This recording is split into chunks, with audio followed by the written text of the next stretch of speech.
Craigslist, that's their name, but what's their freaky game? Facebook, will they get their shit together? Beer delivery, are we okay, guys? And more on today's best weekly tech show ever. The internet as we know it is dead. Craigslist personals are no more. Craigslist brought us timeless gems such as: be my spaceman, land on my moons, fulfill my Waffle House fantasy, I have 2 vaginers, sit in a hot tub full of marinara sauce with me, and of course the classic, need to get pregnant fast from clean educated man. The Senate just voted 97-2 to pass a bill that is intended to combat sex trafficking, and way to go Congress for seeming to care about people.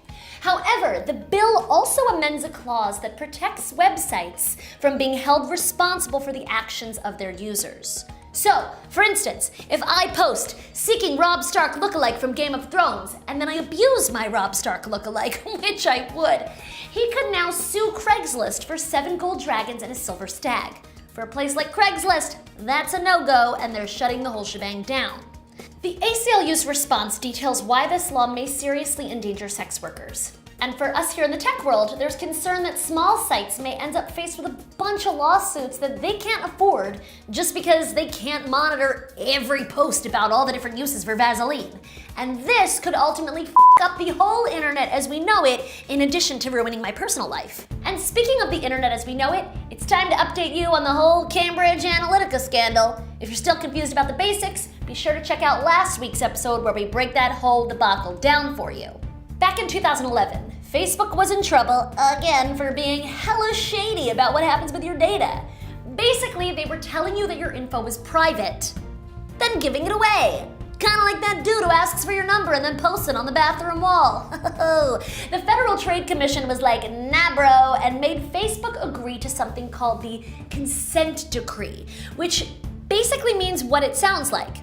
Facebook agreed to giving consumers clear and prominent notice and obtaining consumers' express consent before their information is shared. But it turns out consent is a really tricky concept for a lot of people. So with this latest scandal, the FTC is now like, hey Zach, did you lie to us? If so, the penalty for each violation of the consent decree could be $40,000. If 50 million users were violated, that's $2 trillion. No means no, y'all. Hashtag me too. Speaking of hashtags, there's a growing campaign afoot to hashtag delete Facebook, but perhaps we should be talking about deleting Uber? Ooh.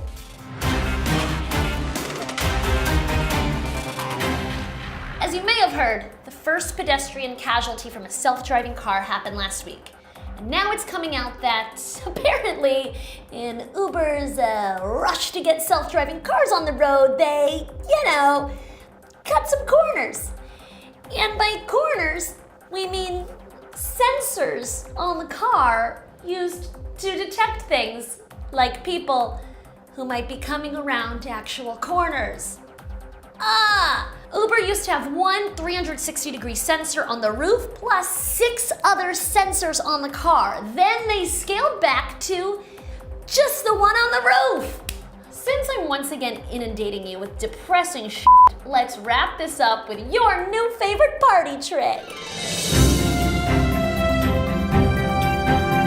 A guy named Volage Simon hacked a toy truck so that it'll deliver beer to you. If that's not wonderful. I don't know. Not only will it deliver beer to you, but it uses Amazon's Alexa. In other words, you can summon your beer like the queen that you are. Then the guy used Wallabot, which is a 3D sensor that I know nothing about, but apparently this sorcery can see through walls and darkness, or, in this case, follow you around with your beer. Technology. But really, if more people focused on using technology for party tricks and social good, rather than stealing data to influence political elections, the world might be a better place. And on that note, we'll see you next week at the best weekly tech show ever. And in the meantime, you can email me at Allie@Dgit.com or tweet me at AllieGold.